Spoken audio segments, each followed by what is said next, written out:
మా latest videos కోసం మా ఈ తెలుగు న్యూస్ ఛానల్ సబ్స్క్రైబ్ చేసి గంట సింబల్ యాక్టివేట్ చేసుకోండి. ఆషాఢ మాసంలో ఒక్కసారైనా ఆవుకి ఇది పెడితే చాలు, మీ జీవితం మారిపోతుంది. నెలంతా డబ్బు వస్తూనే ఉంటుంది. కష్టాలు కన్నీళ్లు పోతాయి. శ్రీ మహాలక్ష్మీదేవి అనుగ్రహంతో మీకున్న ధన సమస్యలన్నీ తీరిపోతాయి. మహా అదృష్టం కలుగుతుంది. ఎందుకంటే హిందూ సాంప్రదాయంలో ఆషాఢ మాసానికి ఒక ప్రత్యేకమైన విశిష్టమైన స్థానం ఉంది. ఆషాఢ మాసం రాగానే వాతావరణంలో అనేక మార్పులు చోటు చేసుకుంటాయి. ఎండల తీవ్రత తగ్గి వర్షాలు మొదలవుతాయి. కాబట్టి ఈ కాలంలో మన శరీరం మనస్సు రెండూ కూడా వాతావరణ మార్పులకు అనుగుణంగా మారాల్సి ఉంటుంది. ఈ మాసంలో కొత్తగా పెళ్లైన వధూవరులు దూరంగా ఉండాలనే నియమం ఉంది. అలాగే గృహప్రవేశాలు వివాహాలు లాంటి శుభకార్యాలకు ఈ మాసం అనుకూలం కాదని పెద్దలు అంటారు. అయితే ఆధ్యాత్మిక పరంగా చూసుకుంటే మాత్రం ఏ మాసంలోనూ దొరకనంత పుణ్యఫలం శక్తి ఈ ఆషాఢ మాసంలో మనం చేసే చిన్న చిన్న పూజల ద్వారానే లభిస్తాయి. ముఖ్యంగా ఈ ఆషాఢ మాసంలో ఒక్కసారైనా అంటే ఆషాఢ మాసం వెళ్ళేలోపు ఒక్కసారైనా మీకు ఆవు కనిపిస్తే ఆ ఆవుకి ఇది ఒక్కటి పెడితే చాలు, మీ కష్టాలు కన్నీళ్లు అన్నీ పూర్తిగా తొలగిపోతాయి. మీ జీవితం అద్భుతంగా మారిపోతుంది. ఈ నెల మొత్తం మీకు అన్ని విధాలుగా కలిసి వస్తుంది. డబ్బు సమస్యలు పటాపంచలైపోయి వద్దన్నా కూడా ధనం మీ ఇంటికి వస్తూనే ఉంటుంది. మరి ఇంతకీ ఈ ఆషాఢ మాసంలో ఆవుకి ఏమి పెట్టాలో ఈ వీడియోలో వివరంగా తెలుసుకునే ముందు ఒక పవిత్ర కథను విందాం. ఫ్రెండ్స్, అంతకంటే ముందు దయచేసి ఈ వీడియోకి ఒక లైక్ కొట్టి కమెంట్స్లో శ్రీమాత్రే నమః అని కమెంట్ పెట్టండి. ఒకానొక సమయంలో శ్రీ మహావిష్ణువు శేషతల్పంపై విశ్రమిస్తూ ఉండగా నారద మునీంద్రులు అక్కడికి విచ్చేశారు. ఓ దేవాదిదేవా, లోక కళ్యాణకారక, నా మనసులో గోమాతకు సంబంధించి కొన్ని సందేహాలు ఉత్పన్నమవుతున్నాయి. పవిత్రమైన గోమాత స్త్రీలకు ఎందుకు శాపమిచ్చింది? గోమాత ఎంగిలి భోజనం ఎందుకు తినవలసి వస్తోంది? దయచేసి నా ఈ సందేహాలను నివృత్తి చేయండి అని ప్రార్థించారు. అప్పుడు శ్రీ మహావిష్ణువు చిరునవ్వు చిందిస్తూ సమస్త మానవాళి కళ్యాణం కోసం నారదుడు అడిగిన ఈ ప్రశ్నలకు బదులుగా ఒక మహా అద్భుతమైన కథను చెప్పడం ప్రారంభించారు. పూర్వం ఒక రాజ్యంలో జ్ఞాని అని ఒక సత్ప్రవర్తన కలిగిన వ్యక్తి ఉండేవాడు. అతని వద్ద లక్ష్మి అని ఒక ఆవు ఉండేది. జ్ఞాని ప్రతిరోజు ఎంతో ప్రేమగా లక్ష్మిని అడవికి తీసుకువెళ్లి మేపుతూ కంటికి రెప్పలా కాపాడుకుంటూ ఎన్నో సేవలు చేసేవాడు. ఆ ఆవు కూడా తన యజమానిని ఎంతో కృతజ్ఞతతో ప్రేమ భావనతో చూస్తూ ఉండేది. లక్ష్మికి ఒక అందమైన దూడ కూడా ఉండేది. జ్ఞాని ఆ ఆవును దూడను తన సొంత బిడ్డల్లా చూసుకునేవాడు. లక్ష్మి కూడా యజమాని ప్రేమకు మురిసిపోయి సమృద్ధిగా పాలను ఇచ్చేది. ఆ పాలను అమ్ముకుని జ్ఞాని తన కుటుంబాన్ని ఎంతో సంతోషంగా పోషించుకుంటూ ఉండేవాడు. ఇలా సాఫీగా సాగిపోతున్న జ్ఞాని జీవితంలోకి వివాహం రూపంలో ఒక పెను తుఫాను వచ్చింది. జ్ఞాని ఒక రైతు కూతురైన వైజయంతి అనే యువతిని వివాహం చేసుకున్నాడు. చూడడానికి వైజయంతి ఎంతో అందంగా ఉండేది. కానీ ఆమె స్వభావం మాత్రం చాలా క్రూరమైనది. పెళ్ళై అత్తగారింట్లో అడుగుపెట్టిన మొదటి రోజు నుంచి వైజయంతి తన నిజస్వరూపాన్ని చూపించడం మొదలుపెట్టింది. నిత్యం తన భర్తను అకారణంగా వేధిస్తూ కోరికలు తీర్చమని ఇబ్బంది పెడుతూ ఎప్పుడూ అపసద్యాలు మాట్లాడుతూ ఉండేది.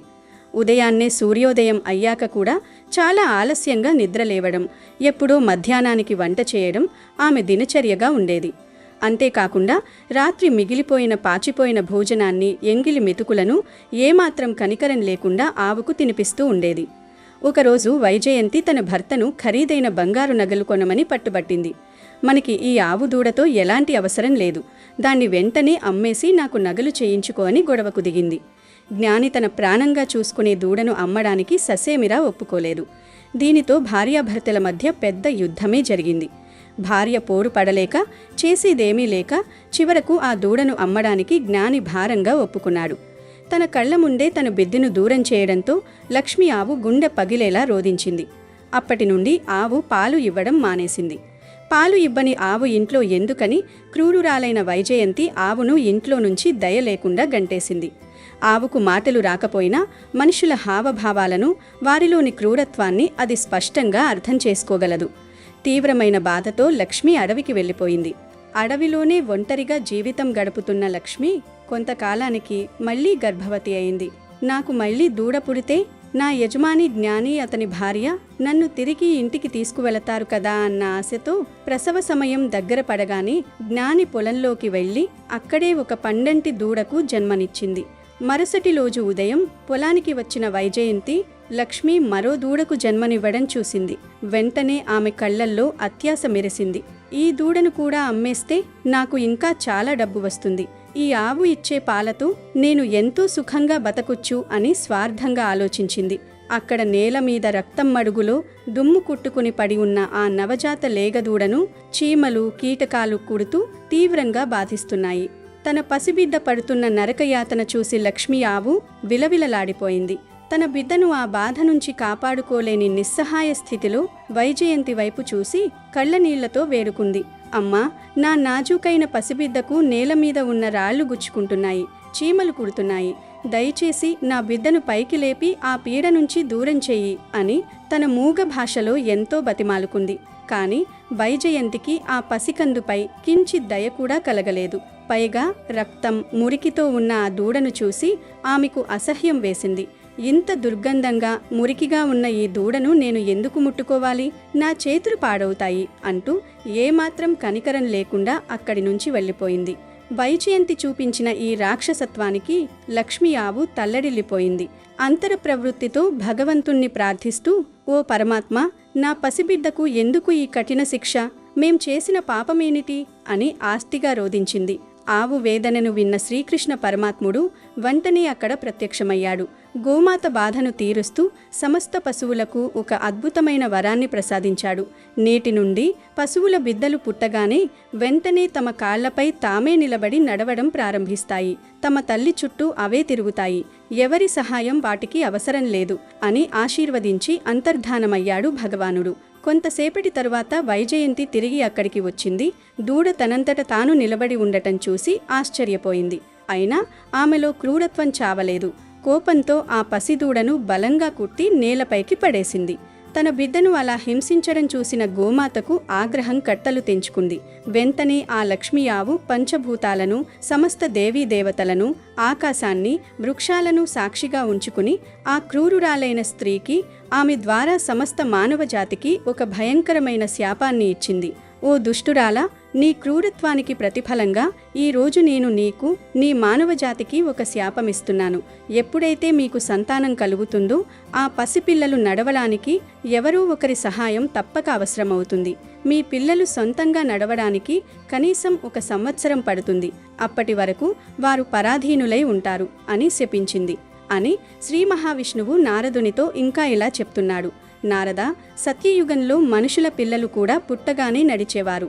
కానీ గోమాత ఇచ్చిన ఈ శాపం కారణంగానే మనుషుల పిల్లలు నడవడానికి సంవత్సరం సమయం పడుతుంది. వారికి ఇతరుల సహాయం అవసరమవుతుంది. ఆ సాయంత్రం వైజయంతి ఇంటికి తిరిగి వస్తుండగా గోమాత శాప ప్రభావం వల్ల భయంకరమైన ఉరుములు, మెరుపులతో కూడిన తుఫాను చెలరేగింది. ఒక చెట్టు కింద తలదాచుకున్న వైజయంతిపై పిడుగుపడి ఆమె అక్కడికక్కడే ప్రాణాలు వదిలింది. వైజయంతి ఆత్మను యమదూతలు పాశాలతో బంధించి యమధర్మరాజు వద్దకు ఈడ్చుకుని వెళ్లారు. ఆమె చేసిన పాపాల చిట్టా విప్పిన చిత్రగుప్తుడు ఇలా అన్నాడు. ప్రభువు, ఈ స్త్రీ తన జీవితంలో ఏనాడూ భర్తను గౌరవించలేదు. నిత్యం ఆలస్యంగా నిద్రలేచేది. దైవ కార్యాలు అసలే చెయ్యలేదు. వీటన్నింటికీ మించి ఆమె చేసిన మహాపాపం నిత్యం పూజలందుకునే గోమాతకు ప్రతిరోజు పాచిపోయిన ఎంగిల భోజనం పెట్టడం, పసిదూడను హింసించడం.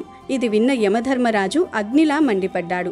ఆమెను అత్యంత భయంకరమైన కుంభీపాకం అనే నరకంలో పడేయాలని, ఆ తర్వాత వైతరిణీ నదిలో వేసి మొత్తం 16 రకాల నరక శిక్షలు అనుభవించేలా చేయాలని కఠిన ఆజ్ఞలు జారీ చేశాడు.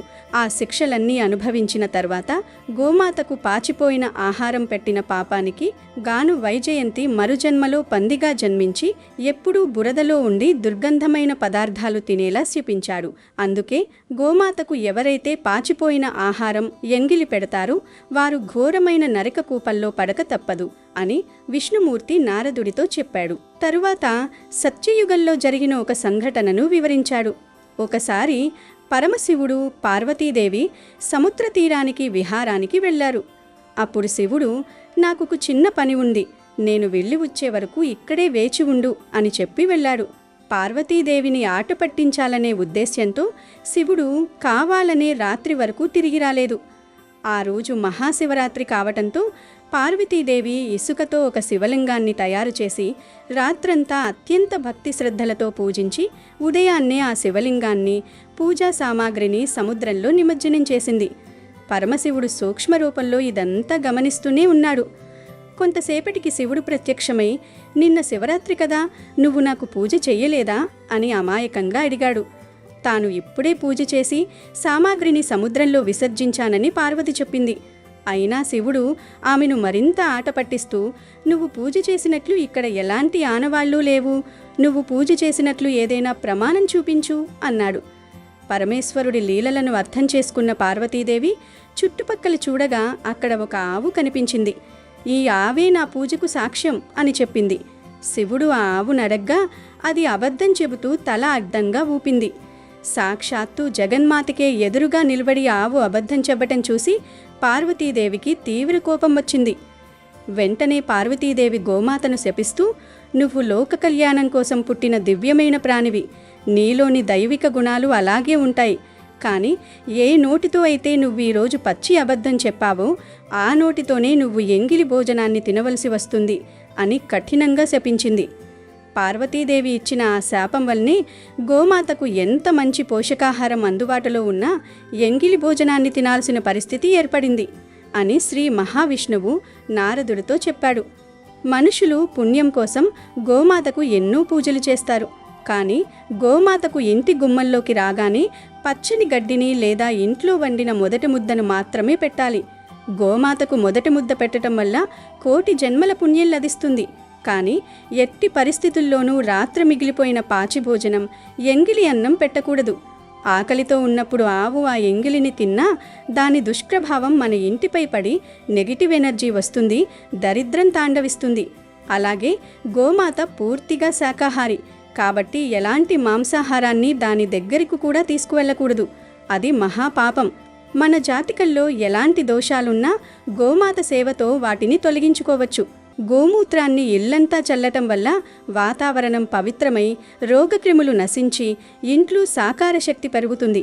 పితృదోషాల నుంచి ముక్తి పొందాలంటే ప్రతిరోజు ఆవుకు పచ్చగడ్డిని ఆహారంగా ఇవ్వాలి. ఇలా శ్రీ మహావిష్ణువు తన అనుమానాలన్నింటినీ నివృత్తి చేయటంతో నారద మునీంద్రుల వారు ఎంతో సంతోషించి, ప్రభు, మీ ద్వారా తెలుసుకున్న ఈ అద్భుతమైన జ్ఞానాన్ని నేను సమస్త మానవ జాతికి ప్రచారం చేస్తాను అని చెప్పి అక్కడి నుండి వెళ్ళిపోయాడు. ఇక వీడియోలోకి వస్తే, ఆషాఢమాసం అనగానే మనందరికీ ముందుగా గుర్తుకు వచ్చేది గోరింటాకు. ఆషాఢమాసంలో మహిళలు, పిల్లలు తప్పనిసరిగా చేతులకు, కాళ్లకు గోరింటాకు పెట్టుకునే ఆచారం మనకు అనాదిగా వస్తోంది. దీని వెనుక కేవలం అందం మాత్రమే కాదు, ఎంతో గొప్ప ఆరోగ్య, ఆధ్యాత్మిక రహస్యం దాగి ఉంది. వర్షాకాలం ప్రారంభమయ్యే ఈ ఆషాఢమాసంలో వాతావరణం చల్లబడటం వల్ల నీటి ద్వారా, గాలి ద్వారా ఎన్నో రకాల బ్యాక్టీరియాలు, వైరస్లు వ్యాప్తి చెందే అవకాశం ఉంటుంది. మహిళలు ఎక్కువగా నీటితో పనిచేస్తారు కాబట్టి వారికి చేతులు, కాళ్లకు ఇన్ఫెక్షన్లు వచ్చే ప్రమాదం ఉంటుంది. గోరింటాకులో ఉండే సహజ సిద్ధమైన యాంటీ బ్యాక్టీరియల్, యాంటీ ఫంగల్ గుణాలు చర్మ వ్యాధుల నుండి రక్షిస్తాయి. అలాగే మన శరీరంలో ఉండే వేడిని లాగేసి దేహానికి ఒక చల్లదనాన్ని, ప్రశాంతతను ఇస్తుంది. ఇక ఆధ్యాత్మిక కోణంలో చూసుకుంటే గోరింటాకు సాక్షాత్తు శ్రీ మహాలక్ష్మీదేవి స్వరూపం. ఆషాఢమాసంలో గోరింటాకు పెట్టుకునే స్త్రీల చేతుల్లో సాక్షాత్తు ఆ లక్ష్మీదేవి కొలువై ఉంటుందని, తద్వారా ఆ ఇంట ఎప్పుడూ సిరి సంపదలకు లోటు ఉండదని, స్త్రీలకు నిండు సౌభాగ్యం కలుగుతుందని శాస్త్రాలు చెబుతున్నాయి. అందుకే ఆషాఢమాసంలో గోరింటాకు పెట్టుకోవడం వల్ల అటు ఆయురారోగ్యాలు, ఇటు అమ్మవారి అనుగ్రహం, సౌభాగ్యం సిద్ధిస్తాయి. ఇక గోమాత విషయానికి వస్తే, హిందూ ధర్మంలో గవ్వును కేవలం ఒక జంతువుగా కాకుండా సాక్షాత్తు దేవతా స్వరూపంగా, జగన్మాతగా పూజిస్తాం. గోమాత దేహంలో 33 కోట్ల దేవతలు కొలువై ఉంటారని వేదాలు ఘోషిస్తున్నాయి. గోమాత పృష్ఠభాగంలో సాక్షాత్తు మహాలక్ష్మి, ముఖంలో సరస్వతి, కొమ్ములలో బ్రహ్మ, విష్ణు, మహేశ్వరులు, ఇలా గవ్వు శరీరంలోని అణువణువున సకల దేవతలు నివాసం ఉండారు. అయితే ఆషాఢమాసానికి ఒక ప్రత్యేకత ఉంది.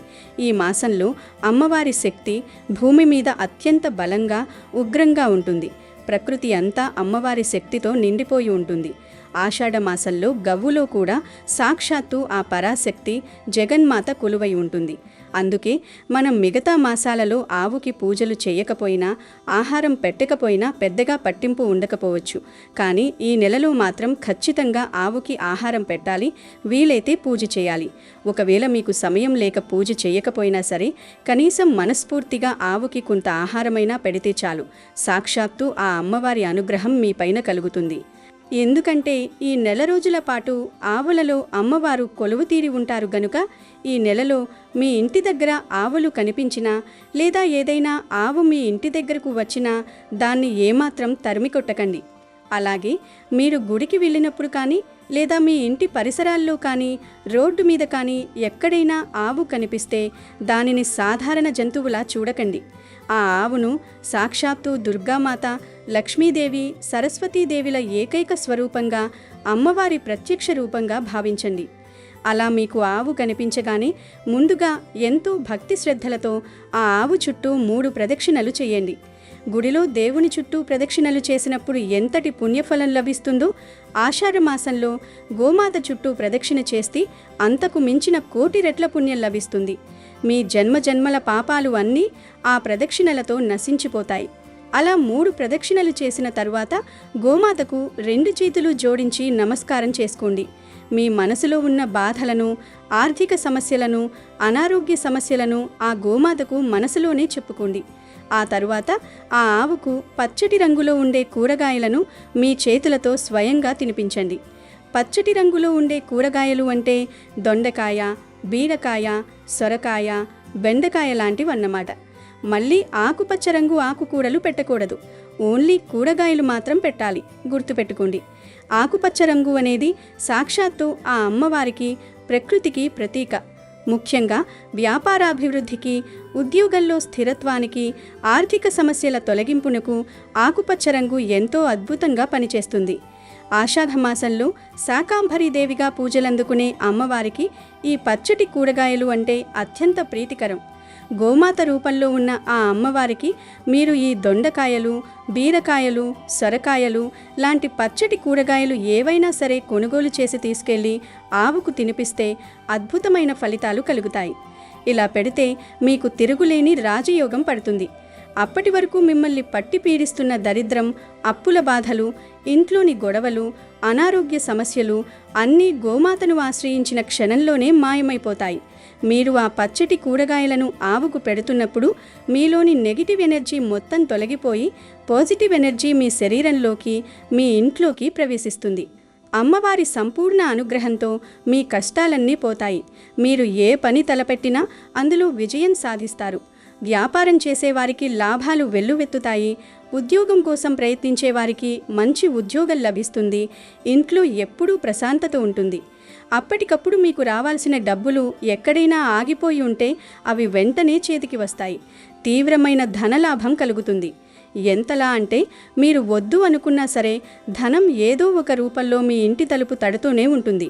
ఈ ఒక్క చిన్న పరిహారం ఆషాఢమాసం పూర్తయ్యేలోపు ఒక్కసారి చేసినా చాలు, మీకు అష్టైశ్వర్యాలు సిద్ధిస్తాయి. ఆ గోమాత ఆశీస్సులతో, అమ్మవారి కరుణా కటాక్షాలతో ఇక మీ జీవితంలో కష్టాలనేవే రావు. మీ కుటుంబం అంతా సుఖ సంతోషాలతో, ఆయురారోగ్యాలతో, సిరి సంపదలతో తులతోగుతుంది. కాబట్టి ఈ ఆషాఢమాసంలో గోమాతను పూజించడం, పచ్చటి కూరగాయలు తినిపించడం మాత్రం అస్సలు మర్చిపోకండి. అసలు మేము గోవుకి పూజ కూడా చేయలేము అనేవారు జస్ట్ దారిలో వెళుతున్నప్పుడు ఆవు కనిపిస్తే కనీసం 2 పచ్చటి బెండకాయలు లేదా దొండకాయలు కొనిపెట్టినా చాలు. ఆ తల్లి మిమ్మల్ని చల్లగా చూస్తుంది. గనుక ఆషాఢమాసంలో గోమాతను పూజించి అమ్మవారి కృపకు పాత్రులు కండి. అంతేకాదు, ఆవుకి వివిధ రకాల ఆహార పదార్థాలను పెట్టడం వలన వివిధ రకాల ఫలితాలు వస్తాయి అని శాస్త్రాలు చెప్తున్నాయి. గోమాతకు నానబెట్టిన శనగలను తినిపిస్తే ఆధ్యాత్మిక చింతన లభిస్తుంది. సన్మార్గంలో నడవవచ్చు. మీకు ఎవరైనా శత్రువులు ఉంటే గోమాతలకు దోసకాయలను పెట్టాల్సి ఉంటుంది. దీంతో శత్రు నివారణ జరుగుతుంది. బాగా అప్పులు ఉన్నవారు నానబెట్టిన కందులను గోమాతకు తినిపించాలి. దీంతో రుణ విముక్తి చెందుతారు. పిల్లలు విద్యారంగంలో ఎదగాలంటే వారి తల్లిదండ్రులు గోమాతలకు నానబెట్టిన పొట్టు పెసరపప్పును తినిపించాల్సి ఉంటుంది. గోమాతకు నానబెట్టిన ఛాయ పెసరపప్పు పెడితే ఇంద్రియ నిగ్రహం కలుగుతుంది. ఉద్యోగం రాకుండా ఉన్నవారు, దానికోసం విశ్వ ప్రయత్నం చేస్తున్నవారు గోమాతకు గోధుమ పిండి, బెల్లం కలిపి పెట్టాలి. ధనం బాగా సంపాదించాలనుకునేవారు గోమాతకు మినపపిండి, బెల్లం కలిపి పెట్టాలి. గోమాతకు అరటి పండ్లు తినిపిస్తే ఉన్నత పదవి పొందుతారు. సంతానం కోసం వేచి చూస్తున్నవారు గోమాతకు వంకాయలను తినిపిస్తే ఫలితం ఉంటుంది. వ్యాపారంలో అభివృద్ధిని కోరుకునేవారు గోమాతకు క్యారెట్లను పెట్టాలి. నలఘోష ఉన్నవారు గోమాతకు బంగాళాదుంపలను తినిపించాలి. వివాహం కానివారు గోమాతకు టమాటాలను పెట్టాలి. గోమాతకు బీట్రూట్, పాలకూర తినిపిస్తే ధనవంతులు అవుతారు, ఐశ్వర్య ప్రాప్తి కలుగుతుంది. గోమాతకు నానబెట్టిన మినుములు పెడితే ఆత్మవిశ్వాసం లభిస్తుంది. గోమాతకు నానబెట్టిన కందులు పెడితే కోపం తగ్గుతుంది. గోమాతకు నానబెట్టిన గోధుమలు పెడితే కీర్తి, పట్టుదల లభిస్తాయి. నానబెట్టిన బొబ్బర్లను గోమాతకు పెడితే ధనాభివృద్ధి జరుగుతుంది. ఎప్పుడైనా సరే గోమాత కనిపిస్తే ఆ గోమాతకు నానబెట్టిన ఉలవలు పెడితే వృత్తిలో నిలకడ లభిస్తుంది. వీడియో నచ్చితే లైక్ చేయండి, షేర్ చేయండి, బట్ సబ్స్క్రైబ్ చేసుకోవడం మర్చిపోవద్దు.